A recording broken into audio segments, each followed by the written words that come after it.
ভিন রাজ্য থেকে ফেরার পথে ট্রেন থেকে নিখোঁজ এক ব্যক্তি ঘটনায় পুলিশের দ্বারস্থ পরিবার। জানা গিয়েছে উত্তর দিনাজপুর জেলার চাকুলিয়ার গোদাসিমুল এলাকার বাসিন্দা মোহাম্মদ শামশের পাঞ্জাবে শ্রমিকের কাজ করত।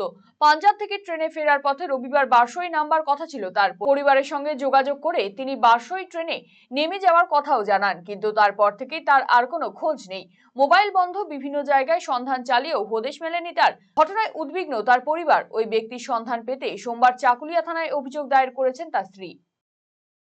হয়েছে মোর ঘরের লোকটা বারশো এসে হচ্ছে ঘর ওসে করেনি। পানিপত থেকে আসছে পাঞ্জাব पंजाब पंजाब কোথায় আসছে? पंजाब से বারশোই ট্রেনে ট্রেনে।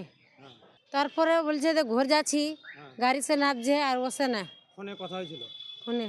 এখন আর কথা হচ্ছে না? না না সুইচ অফ মোবাইল, না না আসে বাড়ি আসেনি? না। চিন্তা ভাবনা করছি। চিন্তায় আছেন। ওনার নাম কি, আপনার স্বামীর নাম? শমশের। শামশের।